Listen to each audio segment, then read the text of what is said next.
gobierno no le queda tiempo, que el gobierno tampoco tiene margen político para recurrir al Tribunal Constitucional.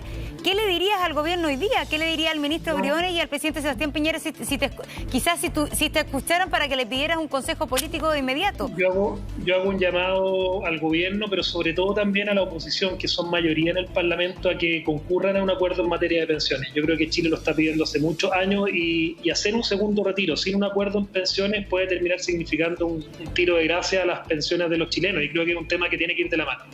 A ver, gracias Javier, entonces sabemos que te tienes que ir a votar. Hay una cosa, Nicolás, que plantea Javier y que yo la verdad que no entiendo mucho.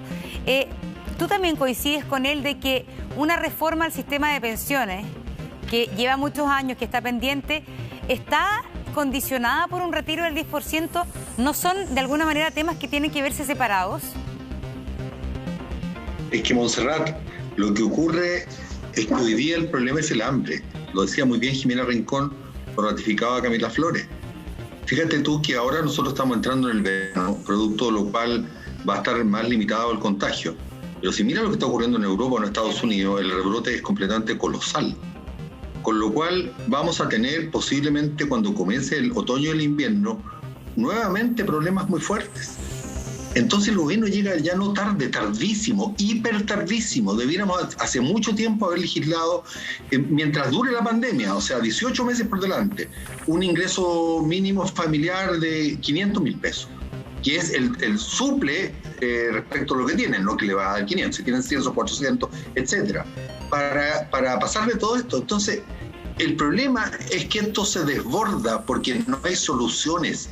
Y fíjate tú ahora ir al Tribunal Constitucional, o sea, aparte del gobierno, posiblemente la otra institución más minoritaria hoy día es el Tribunal Constitucional. Sí, entonces yo francamente Nicolás, no pero entiendo qué está haciendo. Yo te preguntaba porque creo que también es confuso para la gente, como estamos hablando de retiro de pensiones de la AFP. Y por eso te dice, lo que acaba de decir Javier Macaya es que el gobierno debería allanarse a esto, pero condicionando la reforma de la AFP. ¿Es el minuto de esperar la gran reforma de la AFP condicionándola a este segundo retiro, que es una medida de urgencia? A ver, todos sabemos que retirar fondos es vestir un santo para desvestir otro. Y que por tanto estamos postergando el problema para cuando se llegue la vejez. Pero como muy bien dijo Jimena Rincón, entre tener hambre hoy día y una posibilidad de tener hambre mañana, cojo lo segundo. Entonces, para mí, saquen el problema de las pensiones de esta cuestión y aseguren un ingreso por bastantes meses más para toda la familia chilena. Ahora, como ya está tarde, esto se va a reventar otra vez por la vía del 10%.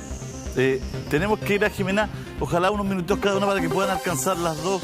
Jimena, ayer escuchaba con mucha atención toda la intervención del ministro de Hacienda, Briones, y uno después de escucharlo, uno siente que el ministro Briones igual vive como en otro país, porque hay mucha gente que la tablilla Excel o que el formulario indica a lo mejor que quedó con sueldo, pero ese papá tiene 2 hijos sin sueldo, que están desempleados y se empobreció porque los ayudó. Esa mamá tiene a su hija con hijos, que no está el papá presente, con su sueldo, parando 2 casas y media o 3 casas. O sea, hay mucha gente en Chile que padece hoy día y está mucho más vulnerable porque indirectamente también le ha pegado la pandemia y la crisis y también lo que pasó antes con el estallido social. Entonces, uno dice, ¿cómo logramos hacer match entre un diagnóstico que uno ve tan lejano con la realidad de las personas, Jimena, y ahí la posibilidad del Tribunal Constitucional? ¿Cómo lo ve usted, Jimena? Está muteada. Está muteada. En este ratito, querido Julio César, me ha escrito mucha gente que está viendo este programa. Daniel, de Licanray, me dice, señora Jimena, me quedan 3,5 millones en mi cuenta, no tengo para comer y el gobierno no me da solución. Reinaldo Yáñez, que egresó de su carrera de Derecho en la Universidad Autónoma, no logra titularse por una traba que está entre la universidad y la Corte, y resulta no logra jurar, y él tenía un auto de 8 millones, lo tuvo que vender en 1,5 porque no tiene qué comer. Entonces, esto está como en la apruebo. El retiro del 10% tiene un tremendo respaldo, y el gobierno insiste en que no es la solución, pero no pone ninguna alternativa. Y aquí tenemos un drama. Hay gente que no va a recibir nada porque ya lo sacó todo.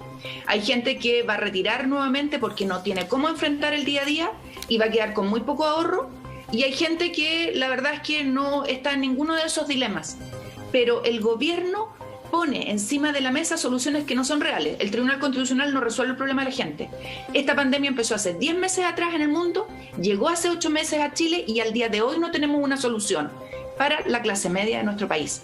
Entonces, yo le digo al gobierno que insista con el TC o que insista con una reforma de pensiones, que es otro tema, no tiene de verdad lógica.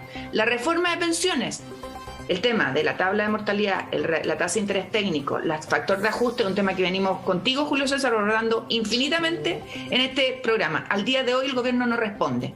Insiste en una reforma de pensiones que es para 20 años más, cuando hoy día podría solucionar el problema ya de los pensionados y los que están por pensionarse. Y no hay respuesta. Entonces, si seguimos en esta lógica tradicional de negarnos a las cosas sin poner soluciones o de sacar conejos del sombrero que no dan respuesta a la ciudadanía, vamos a seguir con una ciudadanía altamente molesta que ve en la política obstáculos y no respuestas a sus necesidades. Y eso a mí me preocupa. Camila, la AFP obtuvieron ganancias por más de 180.000 millones de pesos en el primer semestre del 2020. Ese es el dato de hoy, de todos los diarios de circulación nacional. La gente quiere un segundo retiro para respirar un poco más. Cuando uno mezcla todos estos datos, ¿qué le pasa a usted? A mí me pasa, Julio César, que de repente es inentendible escuchar al ministro de Hacienda en las declaraciones, en la comisión el día de ayer o en la prensa, cuando a tan pocos días atrás decía que había que escuchar el clamor de la ciudadanía, cuando él hacía campaña por el apruebo, ¿cierto? Y muy orgullosamente él decía que iba a votar apruebo, y a muchos ministros del gobierno, y ahora dejaron, parece, de escuchar a la ciudadanía, que efectivamente ve en esto una solución concreta. Mira, yo recorro mi distrito, son 26 comunas que yo represento, Julio César, y mucha gente de clase media que no recibió ni la caja de mercadería, ni siquiera un bono, y ni siquiera postularon, porque ¿para qué iban a postular si los requisitos y tanta letra chica hacía que inmediatamente queden fuera? Y la única posibilidad que tuvieron, porque muchos de ellos, incluso personas cesantes, jefes de hogar, jefas de hogar cesantes, fue esto. Y a mí me lo dicen, y a mí muchos de ellos me dijeron: Camilita, ahora apóyelo, porque no tenemos otra alternativa, y esta situación de la pandemia va a seguir por mucho tiempo más probablemente, y nuestra economía sigue baja. Entonces, si el gobierno no ofrece una alternativa para que nosotros podamos decirle a los chilenos: mire, ¿sabe qué? Esto no es muy bueno porque quizás en el futuro va a tener efectos muy negativos para usted, pero yo le ofrezco esta otra alternativa que es igualmente buena y que le va a llegar a todos los chilenos. No hay ninguna posibilidad que nosotros no podamos cerrar este debate, Julio César. Sí, Camila, es que yo, ¿sabe qué? Me pregunto por el porqué de todo esto, y me lo interesa preguntárselo a usted como diputada de gobierno. El gobierno o el ministro de Hacienda se niega a esto porque dice Julio César, como lo dice quizás, por una desconexión con la realidad de la gente, porque de verdad no sabe de la realidad que nos cuenta Jimena Rincón dentro de la gente que lo está explicando. ¿El gobierno no accede a esto por una cosa ideológica? ¿El gobierno no accede a esto por mezquindad, dicen algunos? Usted, por favor, dígame o aventúrese con un porqué. Yo creo que al gobierno le ha faltado mucho escuchar, Montserrat. Escuchar a los que estamos todos los días en contacto con la gente que nos eligió. Porque nosotros acá estamos por votación popular, igual que la senadora, en fin. Nosotros representamos mucha gente y esa gente toma contacto todos los días y uno trata de transmitir. Y el gobierno en muchas ocasiones no escucha. Y como no escucha, o escucha a algunos que parece que no tienen tanta calle como puede tener uno, hace que tomen decisiones erradas. Entonces, a mí me parece lamentable porque nosotros ponemos el pecho a las balas por Montserrat, los diputados oficialistas, que nos mantuvimos firmes en el primer retiro votando en contra, siendo sumamente impopular aquello, y estuvimos firmes con el gobierno, y vemos que ahora nuevamente el gobierno toma la misma actitud de cerrarse y de negarse sin dar alternativa alguna. No pretenderán que nosotros nuevamente tengamos que ir a poner la cara, a ser de escudero del gobierno, cuando ellos pueden tener alternativas, pueden presentar indicaciones, pueden tener otra fórmula. Y la verdad es que a mí me tiene bastante agotada esta actitud que hubiera tenido. Y después lo más probable es que si esto sale positivo, Camila, se suba el carro de la victoria como con lo de la prueba. Entonces, Camila, es raro, la Camila, verdad. Jimena, Nicolás, le queremos agradecer mucho a los tres. Estamos pasadísimos del tiempo, pero bueno, yo creo que este tema va a seguir en la palestra y vamos a seguir discutiéndolo por cierto.